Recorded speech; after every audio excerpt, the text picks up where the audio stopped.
하나님이 아브라함을 우리 믿음의 조상으로 선정해 주셨습니다. 이것은 아브라함이 제일 처음으로 하나님을 믿었기 때문이 아닙니다. 그를 믿음의 조상으로, 신앙의 모델로 정해 주신 데에는 아브라함 이전에 기라성 같은 그런 신앙의 위인들이 있었습니다. 첫 순교자 아벨, 300년 동안을 하나님과 한시도 떨어지지 아니하고 동행하다가 죽음을 보이지 않고 옮김을 받은 에녹이 있고, 홍수 심판으로 이 땅이 다 멸망을 당할 때에 방주로 구원을 받은 노아가 있습니다. 이런 위인들이 있었음에도 불구하고 그보다 훨씬 후세대에 아브라함을 온 천하에 믿는 성도들의 신앙의 본보기로, 모델로, 믿음의 조상으로 정해 주신 하나님의 의도가 무엇일까요? 오늘 본문을 통해서 우리는 아브라함의 신앙을 우리가 깨닫고 터득하고 바로 오늘 우리 자신에게로 옮겨 놓아야 되겠습니다.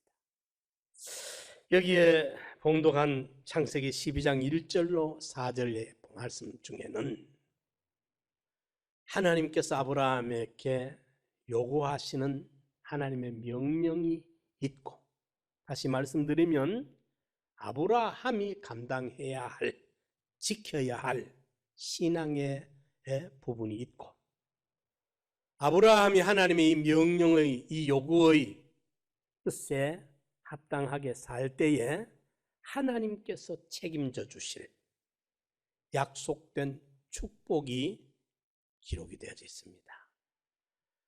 두 가지 하나님의 요구가 있고, 이것은 아브라함이 감당해야 될 역할이고, 네 가지 약속된 축복이 있습니다. 이것은 하나님께서 책임지고 이행해 주셔야 할 하나님의 의무입니다. 오늘 우리는 이 시간에 4천여 년 전의 신앙의 인물이었던 아브라함의 이야기를 우리가 하려고 이 말씀을 우리가 읽는 것은 아닙니다. 이제 아브라함이 만났던 그 하나님을 오늘 우리가 만나야 됩니다. 아브라함에게 약속하신 그 하나님의 음성을 오늘 우리가 들어야 됩니다. 아브라함이 이루었던, 성취했던 그 축복을 오늘 우리 상남교회 성도들이 받고 누려야 될 줄 압니다. 성경은 역사적인 사건의 기록이 아닙니다. 성경에 기록되는 그 순간 이 말씀은 바로 오늘 저와 여러분들을 향한 하나님의 살아있는 음성입니다. 현존하시는 하나님의 오늘 우리를 향한 하나님의 요구요, 명령입니다. 오늘 이 본문 가운데 하나님이 아브라함에게 요구하신 두 가지 명령, 요구가 있고, 이 두 가지를 지켰을 때에 하나님이 베푸시는 네 가지 약속된 축복이 있습니다. 이 시간에는 먼저 하나님이 아브라함에게 약속한 축복이 무엇인가? 다시 말씀드리면 오늘 우리를 향하신 하나님이 주시고자 하시는 하나님의 의도, 하나님이 우리에게 주기를 원하고 계시는 복은 어떤 것일까? 그 부분을 먼저 우리가 살펴보고 우리가 해야 될 역할을 찾아보도록 하겠습니다. 여기 보면 하나님께서 아브라함에게 내가 너로 큰 민족을 이루게 해주겠다 말씀을 하고 있습니다. 2절에 내가 너로 큰 민족을 이루고, 아브라함 시대에는 제일 큰 축복, 그 시대의 사람들이 제일 원하는 첫 손가락을 꼽는 축복은 다자손의 축복입니다.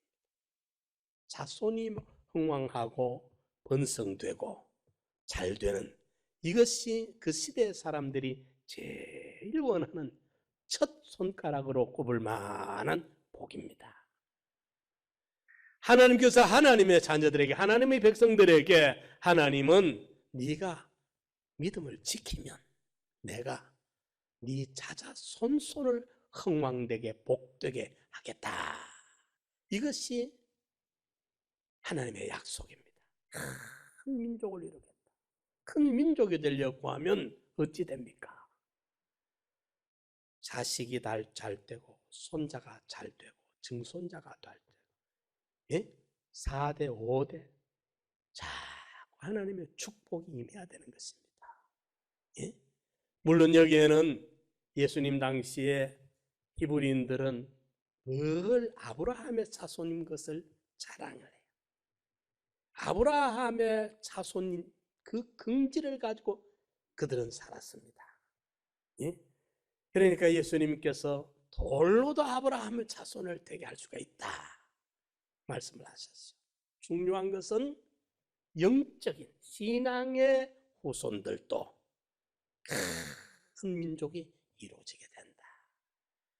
그래서 참 아브라함이 이 하나님의 약속을 받을 때는 호롤단신이었다 해도 과언이 아닙니다. 이랬지만은 지금은 히브리 민족이 한 나라가 만들어져 있습니다. 그뿐이 아닙니다. 온 천하에 믿음의 사람들은 다 영적으로 아브라함의 신앙의 후손들이 되어져 있습니다. 하나님의 그 약속이 이렇게 엄청나게 이루어지게 된 것입니다. 오늘 또 하나님은 우리를 향해서 이 말씀을 하고 있습니다. 내가 너로 큰 민족이 되도록 네 자자손손을 내가 복을 주겠다. 사무엘하 7장에 보면 다윗에게 대한 하나님의 언약을 하실 때도 내가 너를 봐서 등불을 끄지 않으마. 네 자손들이 잘못하면 사람 막대기와 인생 채찍으로 내가 길 들여서라도 너를 봐서라도 네 자손들을 망하지 않게 해주겠다. 하나님이 그렇게 다윗에게도 약속을 하고 있습니다. 오늘 이 자리에 함께 하시는 우리 성도님들도 하나님의 이 약속이 이루어져서 우리 성도님들의 자자손손에 복을 받는 역사가 일어나기를 축원합니다. 첫째, 큰 민족이 이루어지는 이 축복을 합니다. 두 번째 보면은 오늘 여기 본문에 보면 하나님께서 아브라함아 내가 네 자식들 복 주마. 걱정하지 마라. 네 자손은 내가 책임진다. 그리고 네 이름을 창대케 해주겠다.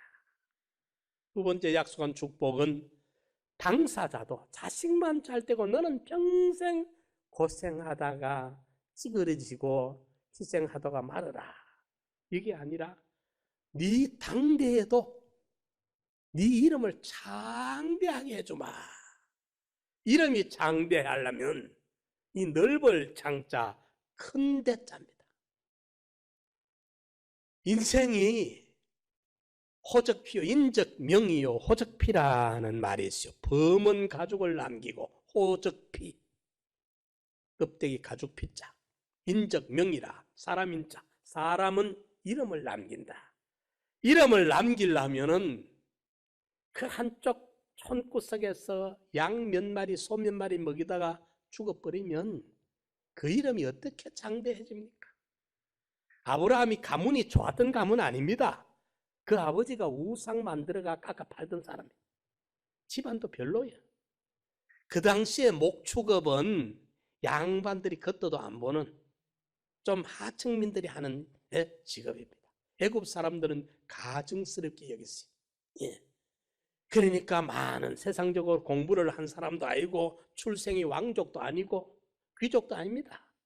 볼품없는 그런 목축을 하던 사람. 그런데 그 이름을 하나님이 창대하게 해줘마. 그 인생이 성공해야 그 인생의 업적이 남아져야 그 이름이 창대해지는 겁니다. 인류 역사상 아브라함만큼 그 이름이 창대하게 알려지고 그 이름이 지속되고 그 이름에 영향력이 끼치고 있는 이름이 여러분들이 있는가 한번 찾아보십시오. 세상적으로나 그 신앙적인 영적성으로 보십시오. 아브라함의 이름만큼 창대하게 이루어진 이름이 없습니다. 지금도 유대인들이 히브리인들이 그렇게 자랑하는 긍지는 아브라함의 자손이라는 그 긍지 가지고 그 사람들은 세상을 살아가고 있습니다. 하나님은 아브라함에게 그 약속을 지켜주셨어요. 내 인생이 성공을 해야, 내 인생이 그럴 만한 업적을 남겼을 때에 내 이름이 장대해지는 겁니다. 하나님은 아브라함에게 그런 축복을 주셨고 그런 성공을 하셨고, 그것이 그 한 시대로 끝나지 아니하고 시간과 공간을 초월해서 그 이름은 지금도 번져가고 있는 것입니다. 이 축복을 하나님이 약속했습니다. 세 번째로, 내가 너를 복의 근원으로 삼겠다. 축복의 통로로 삼겠다. 그래서 너를 축복하는 자는 내가 복을 주고 너를 저주하는 자는 내가 저주라마. 보십시오. 하나님께서는 아브라함에게 자손들이 잘 되는 이 축복을 말씀했고, 두 번째로는 당사자 본인의 명예가 이렇게 성공하고 위대하게 되어가지고 그 이름이 장대해지는 이 약속을 하셨고, 세 번째로는 네 자손도 잘 되고 가족이 다 잘 되고 본인이 이렇게 잘 되고, 그럼 누가 남았습니까?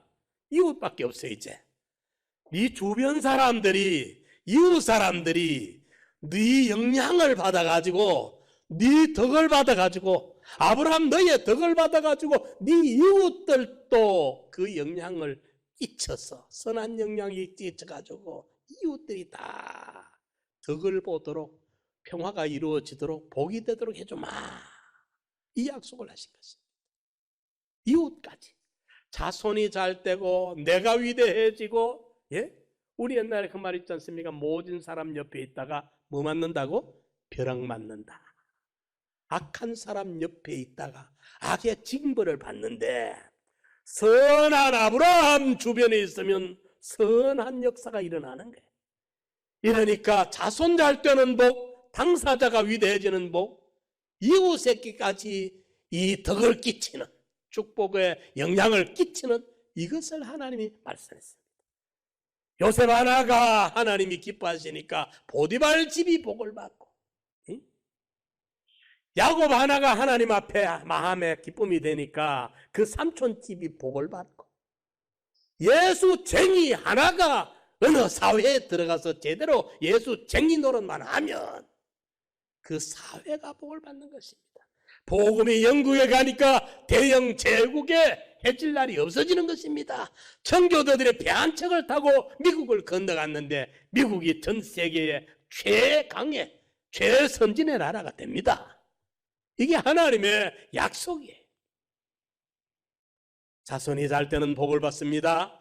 당사자가 위대해지는 복을 받습니다. 심지어는 주변 이웃에게까지도 영향을 끼쳐서 그들이 덕을 보는 복의 근원이 되는 역사가 일어납니다. 네 번째 복, 땅의 모든 족속이 아브라함 너로 인하여 복을 받도록 해주겠다. 이게 최고의 복입니다. 땅의 모든 족속, 이미 아브라함에게 하나님은 족속이라는 말씀을 하고 계시.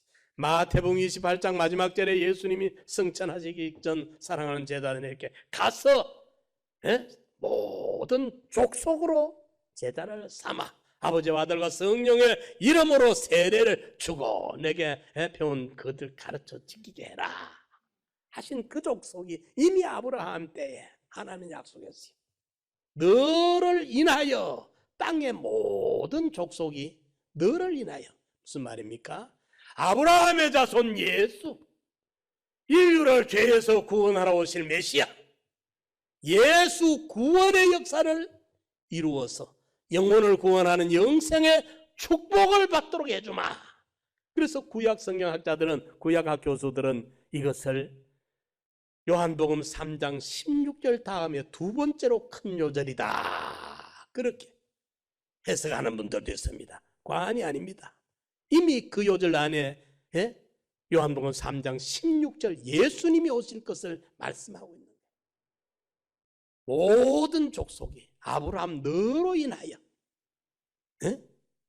영생의 구원을 얻는 메시아의 구원을 얻게 되는 이 축복을 준다. 이 약속을 하나님 하신 거예요. 보십시오. 가지수는 네 가지입니다. 자식이 잘 되는 복, 당사자가 위대해지는 복, 이웃들에게 영향을 끼쳐서 덕이 되는 복, 그리고 땅의 모든 족속이 아브라함의 자손 예수로 구원받게 되는 이 복을 말하는데, 네 가지라는 가지수를 말하지만은 이 네 가지 안에는 건강도 들었습니다. 재물도 들었습니다. 명예도 들었습니다. 안일도 들었습니다. 안락도 들었습니다. 평화도 들었습니다. 모든 축복이 다 들었습니다. 1000가지 만 가지도 넘게 해석될 수가 있습니다. 영과 육의 금생과 멸세의 당대와 후대의 모든 축복을 하나님은 아끼지 않고 쏟아부어 주겠다 약속하셨습니다. 무엇을 하면? 이건 하나님이 아브라함에게 해주겠다는 겁니다. 하나님이 오늘 우리 상담교회 성도들에게 주시는 말씀입니다. 우리에게 하나님은 이렇게 해주겠다고 후히 주시고 흔들어 넘치도록 베풀어 주시기를 원하고 계십니다. 우리가 하나님의 앞에 받고 싶은 그 소원보다 하나님이 우리에게 쏟아 부어주고 싶은 그 하나님의 마음이 더 뜨겁다는 사실을 믿으시기 바랍니다. 어떻게 하면, 우리가 무엇을 하면 이것을 해주시는가? 1절에 말씀하고 있습니다. 여호와께서 아브라함에게 이르시되, 여호와께서 오늘 우리 상남교회 성도들에게 말씀하시기를 너는 너의 본토 친척 아비집을 떠나라. 이게 첫째입니다. 너는 너의 본토 친척 아비집을 떠나라. 그런데 거기 4절 말씀을 마치면서 보니까 아브라함이 떠났는데 그때 아브라함의 나이가 75세였더라. 그 나이를 왜 거기에 기록합니까? 죽은 나이도 아니고 무슨 큰 업적을 이룬 날도 아닌데 그때를 75세였더라. 왜 적었을까요? 아브라함이 그 살던 그의 본토 친척 아비집은, 거기가 아브라함이 지금 인생 75년을 살아오면서 거기에 미운정 고운정이 다 쌓이고 집착과 애착이 거기에 다 녹아있는 것입니다. 거기가 아브라함의 활동의 무대입니다. 삶의 터전입니다. 생업의 기반이 닦여 있는 곳입니다. 아브라함의 인생이 거기에 다 엉키고 설켜 있습니다. 칙박같이 엉키고 설켜 있는 그곳입니다. 그걸 어느 날 갑자기 딱 떠나서 갈 바도 알지 못하고 간다는 게 이게 쉬운 일입니까? 그렇지 않습니다. 어렵습니다. 우리 신앙세계에도 소속이 확실해야 됩니다. 요나단, 다윗의 친구 요나단, 사울왕의 아들 요나단은 굉장히 어려운 사람이에요. 하나님이 그와 동사했던 사람입니다. 그런데 참 자기 아버지 사울왕이 하는 게 마땅치 않고 옳지 않다는 걸 알고 있었습니다. 그래서 자기가 왕이 되느냐 다윗이 왕이 되느냐 이 문제인데 친구 다윗을 살려보냅니다. 아버지가 죽이려고 하는 걸. 그만큼 의로운 사람입니다. 그러나 그 요나단이 그 아버지 슬하에서 벗어나지를 못했습니다. 소속을 옮기지 못했습니다. 그 의로운 요나단은 결국 그 아버지와 함께 죽고 맙니다. 비참한 죽음으로 끝장을 내고 맙니다. 소속을 옮기지 못했기 때문에. 여러분, 우리 신앙의 소속이 얼마나 중요한지 모릅니다. 시편 118편 6절에도 보면 여호와께서 내 편인데 사람이 어찌 알고, 우리가 하나님 편에 확실하게 서 있어야 돼요. 하나님 편에, 하나님에게 소속된 자. 여러분, 지금 본인은 스스로 한번 물어보십시오. 나는 세상 어떤 그 누구에게도, 어떤 그 무엇에게도 소속되지 않아요. 나는 자유인이야. 나는 내 오직 소속은 나는 예수 그리스도 안에 있다. 하나님 안에 있다. 확신할 수 있습니까? 본토 친척 아비집을 떠나라. 소속을 바꾸라. 두 번째로, 그 다음에는 내가 네게 지시할 땅으로 가라. 떠나라. 이전에 소속해 있던 그 자리에서 호적을 파서 이제 옮깁니다. 바울이 과거 바리새인들, 율법주의자들 거기에서 예수 비방하고 박해하던 사람이 옮겨가지고 예수가 죽으라면 죽고 살라면 살고 가든지 떠나든지 완전히 소속을 바꿔버린 거예요. 소속이 중요합니다. 그 다음에 내가 네게 지시할 대로. 오늘 피동이라는 단어가 좀 어려운 말이에요. 그죠? 여기 무슨 말이냐 하면은 바늘 가는데 실 가듯이. 여러분, 신앙은요 간단합니다. 하늘 가는데 실 가듯이 가면 됩니다. 주의 뜻이면 살기도 하고 이것저것을 하리라 할 것이거늘 그랬어요. 주의 뜻. 아버지여 내 원대로 마옵시고 아버지의 뜻대로 하옵소서. 우리 주님이 기도를 이렇게 했습니다. 아브라함에게 하나님이 내가 네게 지시하는 대로 가라. 사람들이 이 말을 겉으로 보면 무슨 말인지 몰라요. 그런데 하나님의 지시대로만 따라가라. 우리 삶의 현장을 들여다봅시다. 우리 삶의 현장에 하나님의 뜻 하나만 있습니까? 다른 것이 많이 보입니까? 예. 여기 하나님의 뜻인가 저기 하나님의 뜻인가 그 하나님의 뜻을 따라 살고 싶은데 우리 현실에 들어가서 보면은 알롱달롱한 게 참 많아요. 보암직스러운 것도 있고 먹음직스러운 것도 있고 지혜롭게 할 만큼 탐스러워서 우리 미래를 보장해 줄 것 같이 여겨질 만한 그런 메리트가 있는 것이 많아요. 그러니까 사람들이 고개 혼란을 일으켜 혼돈이 돼가지고 어디로 가야 될지를 몰라. 그래서 갈라디아서 5장 24절에는 예수 그리스도의 사람으로 살려면 정과 욕심을 십자가에 못을 박아라. 본토 친정 아비집을 떠나려고 하면 정을 십자가에 못 박아 죽여야 떠날 수가 있고 하나님의 지시 따라 움직이려고 하면 수많은 유혹들이 있는데 그 유혹의 욕심을 다 뿌리치고 욕심을 십자가에 못 박아야 주의 뜻을 따라갈 수 있는 거예요. 여기 창세기 12장 1절 2절에 요 말씀에 정확한 답은 갈라디아서 5장 24절의 말씀으로 결코 해결이 되고 있는 거예요. 정과 욕심을 십자가에 못 박아야 되는데 오늘 우리 신앙생활에 가장 우리를 힘들고 어렵게 하는 것이 무엇인지 아십니까? 내 사랑하는 형제들아 나그네와 행인 같은 너희를 권하노니 영혼을 거서 싸우는 육체의 정욕을 제어해야 나그네 인생을 실패하지 않고 성공을 할 수 있다. 베드로전서 2장 11절에 사도 베드로는 우리에게 힘주어서 메시지를 외치고 있는 것입니다. 나그네와 행인 같은 인생으로 살아가는데 우리에게 그 정이 내 발목을 붙들어. 정이. 내 앞에 알롱달롱한 수많은 미혹의 욕심들이 나를 잡고 내 눈길을 엉뚱하게 끌고 가고 있어요. 나그네와 행인이 실패하지 않고 이 나그네 인생을 본향을 찾아가는데 성공적인 구원을 이루고 가려고 하면 정욕을 제어해야 된다. 정을 묶이지 말고 욕심을 제어해야 바른 길을 실패 없는 길을 걸어갈 수 있다는 걸 말했고 사도 바울은 갈라디아서 옥중 서신을 쓰면서 정과 욕심을 못 박아야 자유할 수 있다는 걸 말씀하셨습니다. 예.